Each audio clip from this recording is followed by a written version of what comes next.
નમસ્તે મિત્રો, રોલની વ્લોગમાં સ્વાગત છે તમારું।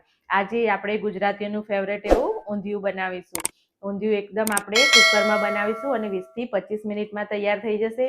અને એ ઊંધિયું આપણે બહારથી લેવા જઈએ તો આપણે ઘરમાં મહેમાન આવ્યા હોય તો 400 થી 500 રૂપિયાનું લાવીએ તો બી ઓછું પડે, અને આપણે ઘરે એકદમ 100 થી 150 રૂપિયાની અંદર 8 થી 10 જણાનું ઊંધિયું થાય એવી આપણે રેસીપી આજે બતાવીશું। તો ચલો આપણે સ્ટાર્ટ કરીએ ઊંધિયું બનાવવાનું। તો આપણે 1 કપ જેટલી મેથી લઈ લીધી છે અને એમાં આપણે નાખીશું 2 ચમચી જેટલું બેસન। આપણે પહેલા મુઠિયા બનાવીશું।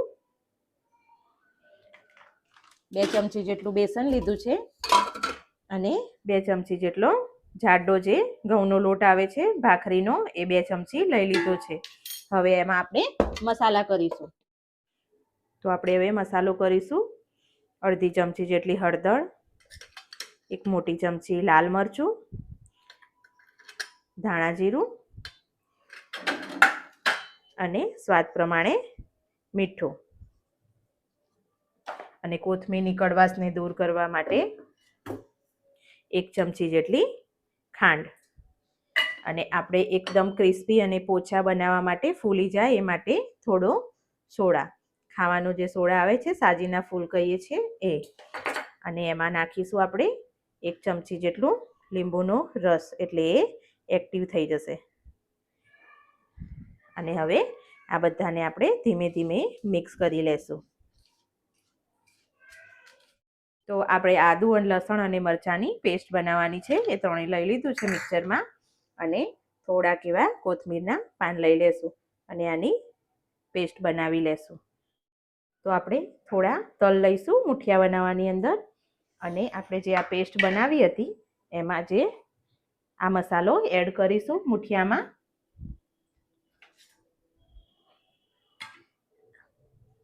બસ આટલો મસાલો આપણે એડ કરીશું અને આપણે સોફ્ટ એવા, હજી આપણે અંદર પાણી નાખ્યું નથી, પાણી જરૂર પડે તો જ લેવાનું છે આપણે। 1 થી 2 ચમચી જેટલું કદાચ પાણીની જરૂર પડે, નહીં તો વધારે જુઓ મિત્રો નથી પડતી। તો આ રીતે આપણા મુઠિયા માટેનું તૈયાર કરી દીધા છે બેટરને। આપણે થોડું તેલ નાખીને એને લોટને હાથમાં ચોંટે નહીં એ રીતેનું બેટર તૈયાર કરી લેશું। અને આના હવે નાના નાના આપણે મુઠિયા બનાવીશું। આ રીતે બધા આપણે મુઠિયા આ રીતે કરી લઈએ। તો હવે આપણે તેલમાં આ બધા મુઠિયાને મૂકીશું, તળી લેશું મસ્ત રીતે। તો આપણા મુઠિયા મસ્ત એવા તળાઈ ગયા છે એકદમ, જો મસ્ત ક્રિસ્પી એવા મુઠિયા તળાઈને થઈ ગયા છે। આપણે એને બહાર કાઢી લઈએ બધાને। હવે આપણે એ જ તેલમાં અંદર રતાળું, 100 ગ્રામ જેટલું રતાળું છે, 100 ગ્રામ જેટલું સૂરણ છે, ગેસ ધીમો રાખીને આપણે ચડવીશું। નાનું શક્કરિયું છે એક, અને 100 ગ્રામ જેટલા બટાકા છે। કેળાને આપણે હાલ નથી એડ કરવાનું, થોડા આમ ચડી જાય બધા શાકભાજી પછી આપણે કેળાને એડ કરવાનું છે। થોડા અંદર આપણે ચડવા દઈશું આ બધાને, જ્યાં સુધી આપણે આનો કલર ના બદલાઈ જાય ત્યાં સુધી થોડા અડધા થવા દઈશું, પછી કેળાને એડ કરીશું અને પછી પાછા ચડી જશે એટલે આપણને કિનારીઓ એકદમ ક્રિસ્પી જેવી લાગશે, ખબર પડી જ જશે ચડી જાય એટલે। હવે આપણા થોડા ચડી ગયા છે શાકભાજી, આપણે કેળાને, કાચા કેળાને એડ કરી દઈશું। કાચું કેળું પાછળથી એટલે એડ કરવાનું હોય કે એ જલ્દી ચડી જાય છે, એટલે થોડી વાર હવે બધાને કૂક થવા દઈશું ધીમી ફ્લેમ ઉપર।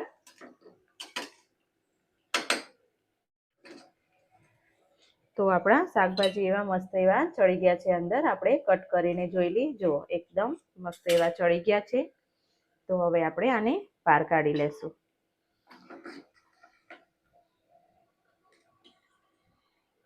હવે આપણે આ રીંગણ લીધા છે નાની સાઈઝના, એને પણ આપણે ફ્રાય કરી લેશું। પહેલા રીંગણને ધીમા ગેસ ઉપર ફ્રાય કરી લેશું।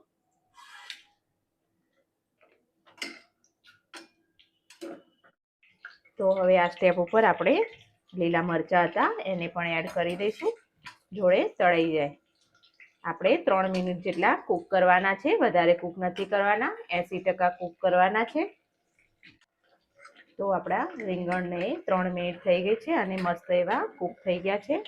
એને આપણે બહાર કાઢી લેશું. કે આપણા રીંગણ કૂક થઈ ગયા છે એકદમ. આ જુઓ, ચાકુની મદદથી એકદમ ઇઝીલી થઈ જાય છે. અંદર 80% કૂક થઈ ગયા છે, ઓવર કૂક નથી કરવાના. આને આપણે હવે સાઈડમાં કરી લઈશું થોડી વાર અને આપણે હવે ઊંધિયાનો સિક્રેટ મસાલો બનાવીશું. તો આપણે 1 મુઠ્ઠી જેટલા સિંગદાણા અને આ પાપડી છે આપણી, એને લઈ લીધી છે અને એમાં આપણે હવે મસાલા કરીશું. એમાં પાપડીની જગ્યાએ કોઈ પણ ફરસાણ તમારા ઘરમાં પડ્યું હોય તો પણ ચાલે, ગાંઠિયા હોય, સેવ હોય. હવે 2 મોટી ચમચી ધાણા જીરું, 1 મોટી ચમચી લાલ મરચું અને અડધી ચમચી હળદર અને 1 ચમચી ગરમ મસાલો. આપણે 1 ચમચી જેટલું ટોપરાનું છીણ છે અને આપણે આદુ લસણ મરચાંની પેસ્ટ કરી હતી, આપણે 1 મોટી ચમચી એ એડ કરી દઈશું અને 1 ચમચી જેટલું તેલ એડ કરીશું.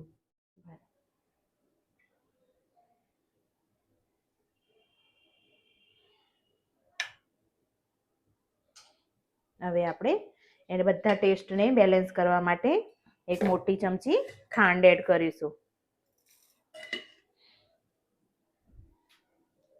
અને સ્વાદ પ્રમાણે મીઠું.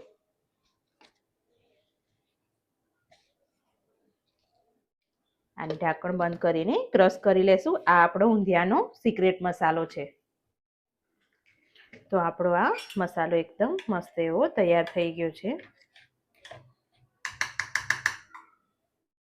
તો આ રીતે મેં બધા મસાલાને લઈ લીધા છે અને હવે આપણે જે મરચાં અને રીંગણ કાઢ્યા હતા એમાં આસાનીથી આપણે મસાલો ભરી લેશું અને એકદમ તળી લીધા છે એટલે આસાનીથી મસાલો ભરાઈ જશે. તો આપણે અડધા કપ જેટલું તેલ રહેવા દીધું છે. એના એ જ વાસણમાં મેં બનાવવા માટે લઈ લીધું છે. તો એમાં આપણે 1 ચમચી જીરું નાખીશું, અડધી ચમચી હિંગ લઈ લઈશું, થોડોક અજમો આપણે સ્વાદ પ્રમાણે, અને મેં આખા મસાલા લીધા છે, તમાલપત્ર, તજ, 2 લવિંગ અને સૂકા લાલ મરચાં અને બાદિયાનું 1 ફૂલ લઈ લીધું છે. એને સરસ રીતે આપણે સાતળી લેશું.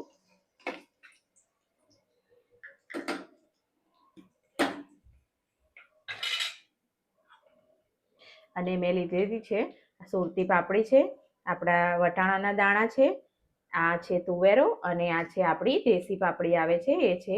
આને લઈ અને હવે આપણે આમાં એડ કરીશું. પહેલાં આપણે જે આ ગ્રીન પેસ્ટ હતી એ લઈ લેશું, આદુ લસણ મરચાંની. એને 1 મિનિટ જેટલી મસ્ત એવી કૂક થવા દેશું.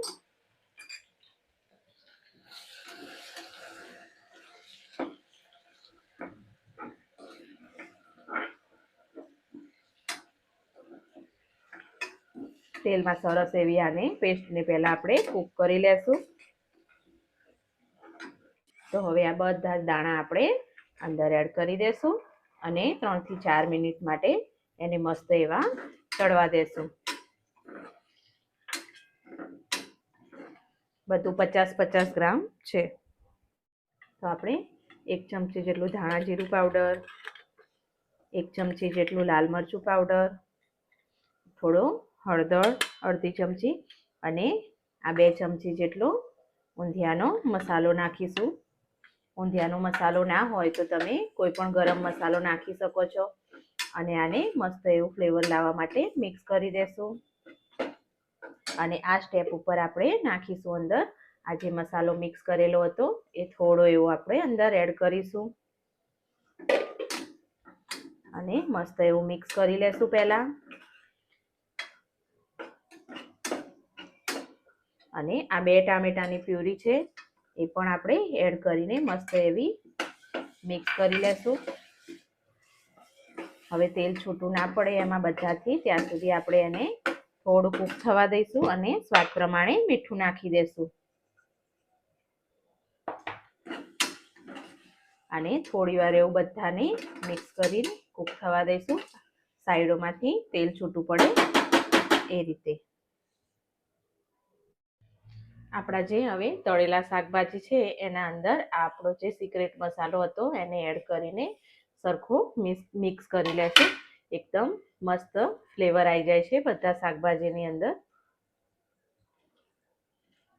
તો આ રીતે બધું મિક્સ કરીને અંદર એડ કરી દેશું. હવે આ બધા શાકભાજી આપણે અંદર એડ કરી દેશું.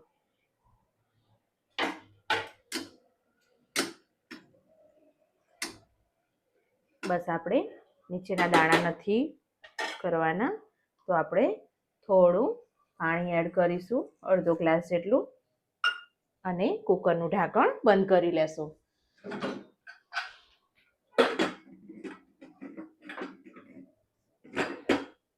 ધીમા ગેસે એક જ વિસલ આવવા દઈશું, પછી કુકરનું ઢાંકણ આપણે ખોલીએ.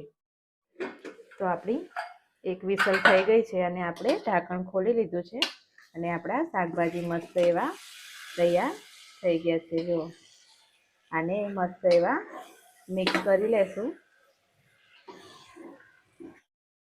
આપણા ઊંધિયામાં હવે આપણે અડધો કપ જેટલું આંબલીનું પાણી નાખીશું. આંબલીનું પાણી નાખવાથી એકદમ ટેસ્ટ વધારે મસ્ત એવો ઊંધિયામાં આવી જાય છે. અને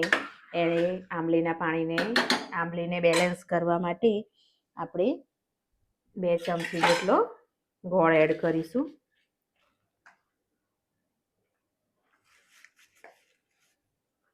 બસ 2 ચમચી જેટલો, અને પાછું બધું મિક્સ કરી લેશું.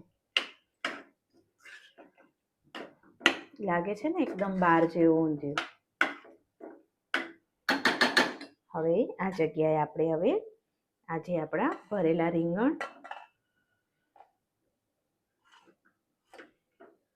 અને મરચાં, મુઠિયા બધું આપણે અંદર સેટ કરી લેશું થોડું એવું.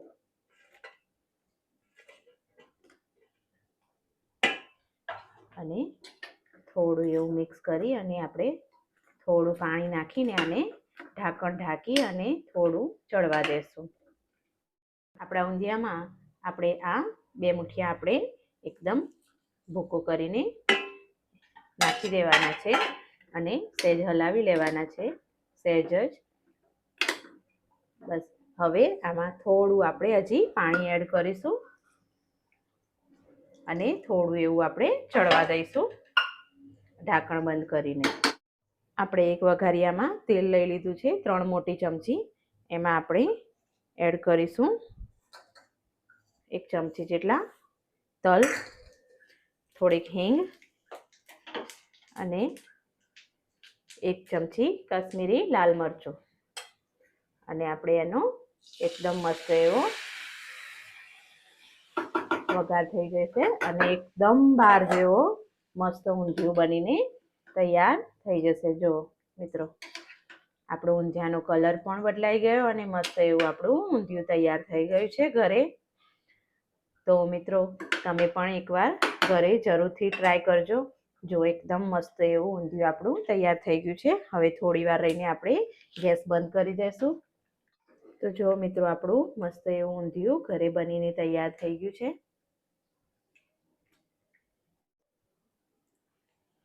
તો મિત્રો, તમે પણ આવી રીતે ટ્રાય ઘરે જરૂરથી કરજો અને થોડી વાતોનું અંદરનું ધ્યાન રાખજો કે મુઠિયા મેથીમાં લઈને કે મેથીનું પ્રમાણ થોડું ડબલ અને લોટનું પ્રમાણ ઓછું લેવાનું, અડધું લેવાનું.